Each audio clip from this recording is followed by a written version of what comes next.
Hello जी, नमस्कार। देखिए, आज हम लोग इस वीडियो में पढ़ने वाले हैं हिंदी के बारे में, यानी संपूर्ण हिंदी क्या होता है, हिंदी के जनक कौन है ना। यानी कि इस वीडियो में हम लोग क्लास 10 की हिंदी के बारे में बात करने वाले हैं जी। देखिए, सबसे पहले हम बोल दें आपका इसमें इस जो वीडियो है और इस चैनल पर एडी क्लास पार्था, इस जो चैनल है इस पर आपका क्लास 10 की हिंदी, संस्कृत और मैथ, यह आपका वीडियो पढ़ने मिलेगा। और बोल दें कि यह जो चैनल है मेरा न्यू चैनल है और इस पर ही हम रोज़ क्लास करेंगे। इसके बाद में बोले कि देखिए, हम लोग आज लेकर आए हैं इस वीडियो के बारे में ताकि हिंदी होता क्या है, और जो क्लास 10 की जो हिंदी है, यहाँ पर देखिए ना क्या लिखा हुआ है, गोधली जो हिंदी है, गोधली, इसका अर्थ बताएंगे, इसके अंदर कितना चैप्टर है, कौन कौन से चैप्टर पढ़ना है, कितना बुक पढ़ना है क्लास 10 की हिंदी में, उस सब के बारे में आज हम लोग क्या संपूर्ण जानकारी लेंगे। देखिए, सबसे पहले बोल दें सर जी, हिंदी होता क्या है कि ना, जब हिंदी पढ़ रहे हैं ना, हिंदी के बारे में जानकारी होना चाहिए। तो बोल दें कि हिंदी जो है ना, यह सभी भाषाओं की सम्मिलित रूप है। हिंदी सभी भाषाओं के सम्मिलित रूप को क्या कहते हैं हम लोग, हिंदी कहते हैं। और बात आता है जी, बार बार लोग पूछता है हिंदी पढ़ा रहे हैं, हिंदी पढ़ रहे हैं, हिंदी शुरू से ही जब हम लोग सिखाया जाता है कि बोलो क ख पढ़ो ना, क ख अ पढ़ो, तो इससे क्या है, मेरा हिंदी है, हिंदी का वन है ना, सुवर्ण व्यंजन वन है, और इसमें ही है 12 खड़ी भी है।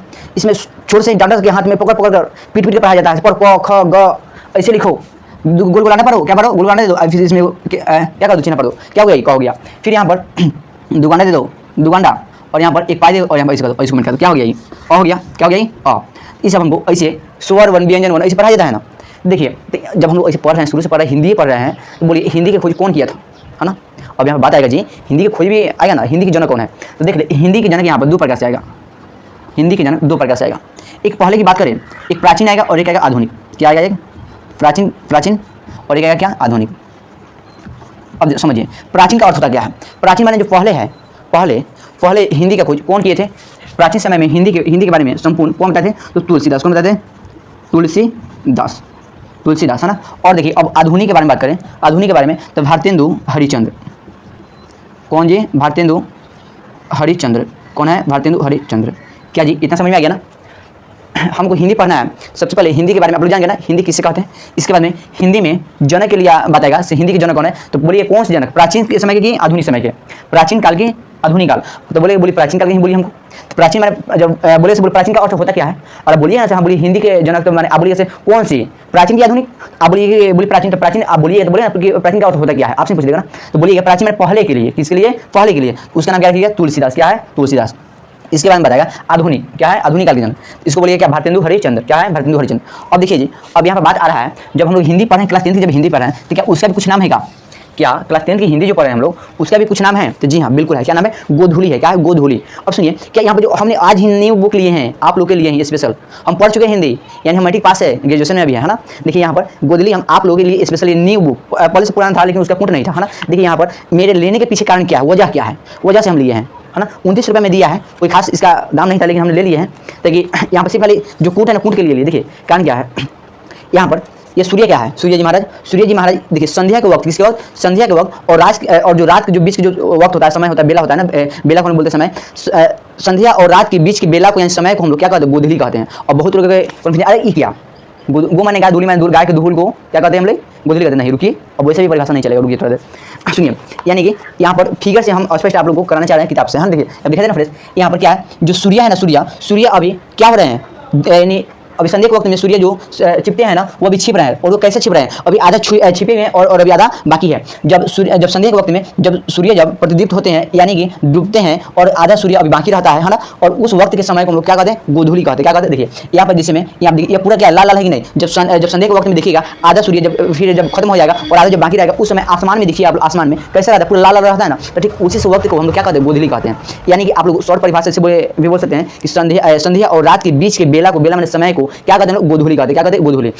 अब सुनिए, या बहुत कोई का मानना यह भी है, बहुत कोई का, देखिए गो माने गाय और धूली माने धूल, यानी कि संध्या के वक्त में गाय के जो खून होता है, खूर जिसको बोलते हैं, जिससे चलती है ना गाय, इसे जो उसका खूर होता है, खूर से जो धूल का निकलता है ना, उसको हम लोग क्या कहते हैं, गोधूली कहते हैं। ठीक है, जहाँ तक है वहाँ तक ठीक है। लेकिन अब आप लोग यहाँ से अगर आप लोग ऐसे पढ़े, गाय के खूर से जो संध्या के वक्त में जो धूल निकलता है ना, उसको हम गोधूली कहते हैं। यहाँ से तो भी ठीक था, लेकिन आप लोग अब यहाँ से इसका परिभाषा क्या लीजिएगा, देखिए संध्या और रात के बीच के जो बेला होते हैं, बेला माने समय, संध्या और रात के बीच के बेला को हम लोग क्या कहते हैं, गोधूली कहते हैं। बोलेगा ये तुम परिभाषा कहाँ से लाए, देखिए यहाँ पर सूर्य जी महाराज है ना, सूर्य जी महाराज अभी दीप्त होंगे, थोड़ा देर में खत्म होंगे। उससे पहले क्या है, दीप्त होने से पहले अभी आधा भी बाकी है ना, जब आधा बाकी है, और तो इसी समय आधा जो बाकी है ना, इसमें देखिए क्या है, पूरा आसमान क्या होता है, लाल होता है ना, तो उसी को हम क्या कहते हैं, गोधूली कहते हैं। क्या यहाँ तक क्लियर है।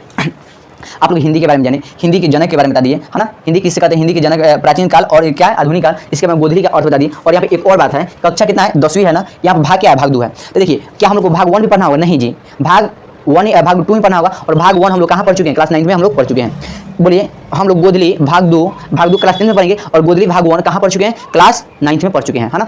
अब देखिए अब आप लोग ये मन में नहीं रखिए गोधली भाग 1 और फिर गोधली भाग 2 क्लास 10 में पढ़ना है। क्लास 10 में आपको 2 को हिंदी पढ़ना है, उसका नाम भी बताएंगे ना, लेकिन गोधली भाग 1 और गोधली भाग 2 हमको नहीं पढ़ना है ना। अब आगे देखिए यहाँ पर हमको क्लास 10 की जो किताब है, किताब में क्या क्या पढ़ना पड़ेगा, क्या हमको कितना किताब है जी, किताब हमको यहाँ पर 2 किताब है, कितना है 2 किताब है। 2 को कौन सी किताब है, एक क्या है गोधूली है, क्या है ये, एक गोधूली है, और ये क्या है, और ये क्या वर्णिका है, क्या वर्णिका। क्लास 10 की हिंदी बुक में कितना किताब पढ़ना है हमको, 2 कितना पढ़ना है, 2।